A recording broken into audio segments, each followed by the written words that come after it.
Hey, what is up guys, welcome back to the channel and welcome back to Gran Turismo 7 update 1.44. So alongside 1.44 we received 3 brand new vehicles to the game. These are the Toyota GT1 TS020. We also received the Audi R8 V10 Plus as well as the Lamborghini Urus.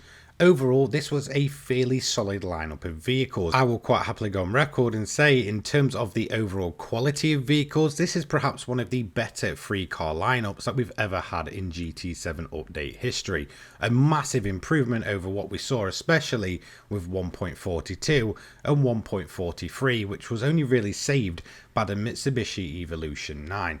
So we have 3 brand new cars to take a look at. I'll have a look at the likes of customization options as well as stock and fully upgraded versions as well, and talk about the usability and I guess the overall lifespan in each and every single vehicle featured in 1.44. So let's start off with what is the weakest car of my opinion of 1.44, which is the Lamborghini Urus. Now, I'm not going to turn around and say it's a bad car in game, but in terms of my personal taste, it really doesn't tickle my taste buds. It's a super SUV according to Lamborghini. In terms of in-game credits, it's going to be 300,000 credits.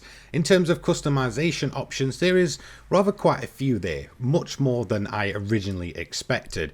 You've got all the typical options of the wide body, you've got all the rim options and wheel options, as well as some nice and little neat customization aero options as well. So there's plenty of options to give that little personal touch to your Lamborghini Urus.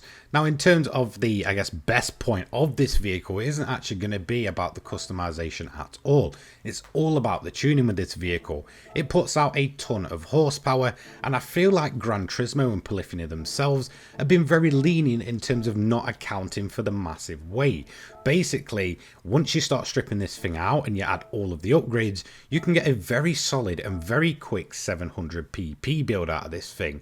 Overall, it's looking very good for a bit of a grinding car. Now obviously the main drawback of this vehicle is going to be the weight and the handling.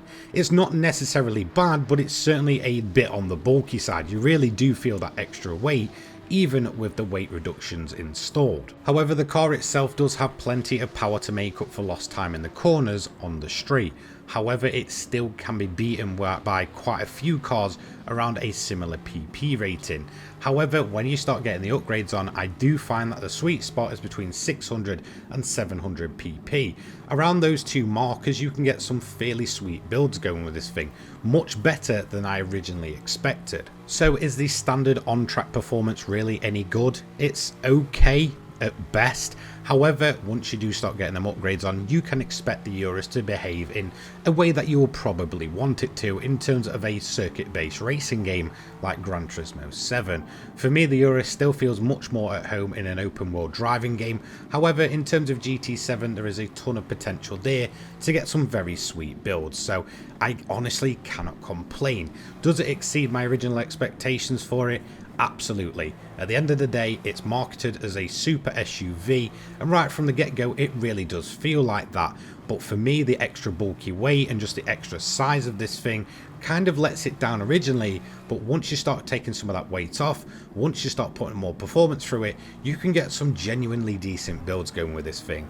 You also do get the added bonus that this is a fairly versatile vehicle overall. Obviously it does have off-roading capabilities where it's going to start shining through as well. Overall, this isn't the best of the best in terms of Gran Turismo 7 road vehicles. However, it does exceed my expectations, and well, that's all I really ask for. I went into the Lamborghini Urus expecting literally nothing. However, with the way its PP rating works and the way the upgrades work on this thing, you can get some fairly good enjoyment out of it. Let's move on next to the Audi R8 Coupe V10 Plus from 2016, giving us a much needed facelifted model of the Audi R8. As you can see, the one previous was a 2007 model, and we already had the likes of the R8 LMS Evo in game, so it just made sense that we finally got a newer version of this vehicle in terms of its road going form. Now this car definitely did surprise me. I went into this one with very little expectations once again. I knew it would be rather quite decent, but overall I'm just not the biggest fan in the world of the Audi R8. However, once again, just like the Lamborghini Urus, this massively exceeded my expectations for it, especially in terms of the customization options. I honestly didn't expect to see those huge rear wings and massive fenders scattered all the way through the customization parts. It really is a car that you can put a massive personal touch on, whether you want to go for the sleek and clean look of the base version, or you want to go for a full-blown time attack looking monster, then you can pretty much achieve it all with this Audi R8. It is a massive improvement, especially over the version that we had previously in game. So in terms of the on-track potential, I did expect it to be rather quite decent with the Audi R8, but one thing I didn't expect it to be able to do is put out that insane amount of track potential with very little upgrades on it. This thing massively exceeded my expectations for it, and in terms of getting that sweet spot, it gives it a rather quite difficult task. This is a very quick car. If you want to go for a fully upgraded version, you're going to be looking in the range of around about 800 pp. However, there is a drawback to doing that, which is this thing absolutely drinks fuel with those fully upgraded versions. It's just not really worth it. However, this does then give us the, I guess, chance to really kind of downgrade it and fine tune something to around about 700 pp. This car is more than capable at that potential. However, the drawback is you aren't going for the absolutely bonkers builds that you'll see at around about 800. But considering there is plenty of potential in the base version already, 700 pp really won't be that bad, and you probably won't notice much of a drawback in terms of the grand scheme of things. So overall, a sweet spot for this vehicle is between 700 and 800 in comparison to the Lamborghini Urus, which its sweet spot is 600 to 700.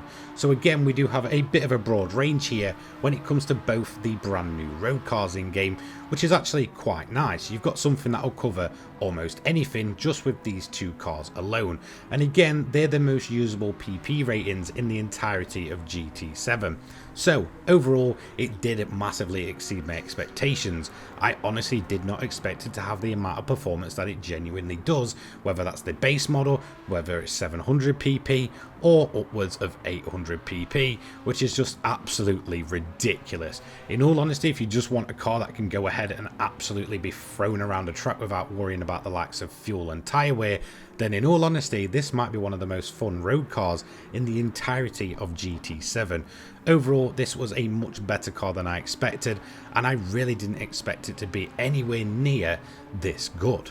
With a base price rating of 300,000 credits, it's certainly not going to break the bank, and again, if you're getting those tunes right, there is plenty of options available for really where you can get your build going with this thing.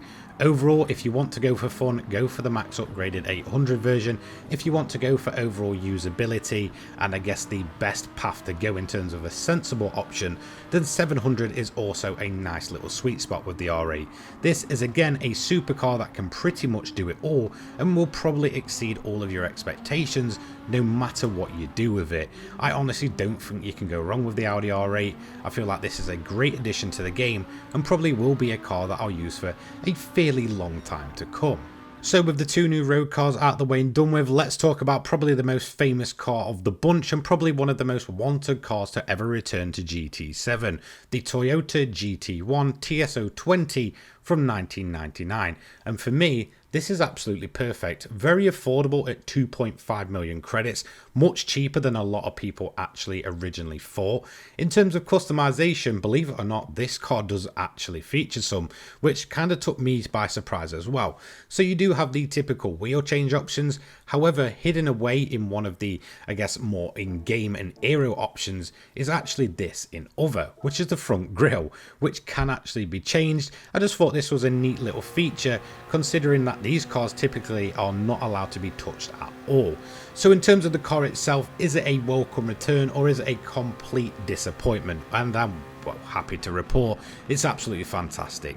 The noise it makes this time around is absolutely superb. Its driving potential, tuning potential is absolutely spot on, and it has this weird thing of falling into Group 2.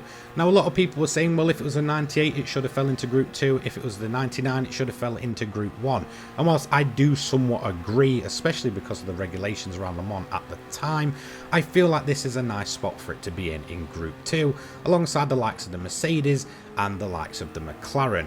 I feel like it just kind of bolsters up a very weak category in Gran Turismo 7, and one that is definitely deserving of many more vehicles in it. For me, the more Group 2s the better. They're probably the best vehicles to drive in game. They're probably the cars that I spend the most time in and have the most fun in. So for me, another Group 2 is a massive win situation.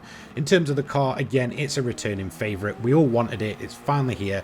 Just like the Escudo Pikes Peak, I feel like it's on that kind of level of cars that have to be in any Gran Turismo title. So I'm happy to report that no, the car is not a disappointment at all. If anything, it exceeded my expectations for it, and the fact that it falls in my favourite category of car Group 2, that for me is a massive bonus. However, speaking about Group 2, this may be where the problem comes in. This car is seriously quick for Group 2. In terms of its overall power output, in terms of its straight line speed, maybe not so much the downforce. I feel like it can be matched and maybe exceeded by the 2016 Super GT vehicles. I feel like this thing certainly has the potential to absolutely blow away the BOP in terms of Group 2, especially when it comes to the high speed tracks. Originally it was the Mercedes that was definitely the standout in terms of speed tracks, and I feel like that one's just going to get blown out the water by the Toyota GT1. I certainly feel if we do get a, daily race where Group 2 comes into play and it's going to be at a high speed track, the Toyota is certainly going to be the one to keep an eye on. Overall, a fantastic vehicle and definitely a car that I'm massively happy to see back, especially when it looks and sounds this good in Gran Turismo 7. So there we have it. That is all of the cars that came alongside update 1.44. That's all my initial thoughts. I'm going to deep dive into them and get some more testing done to see if any of the flaws start to show. In terms of the cars though, overall I am much more happy with what we're seeing here. I definitely think in terms of the 3 vehicles coming in a single update, this is perhaps one of the better ones we've ever seen in Gran Turismo 7. Certainly worthy of checking them all out. If you haven't already, I would fully recommend just giving them all a try. They all have their own strengths and weaknesses. If you want 600 to 700, check out the Lamborghini. You want 700 to 800, check out the Audi. If you want a Group 2 monster and a returning Gran Turismo legend, then definitely check out the Toyota GT1. Let me know what you think down below. I will see you in the next one. Big shout out to all of my channel members. Take care guys. Peace.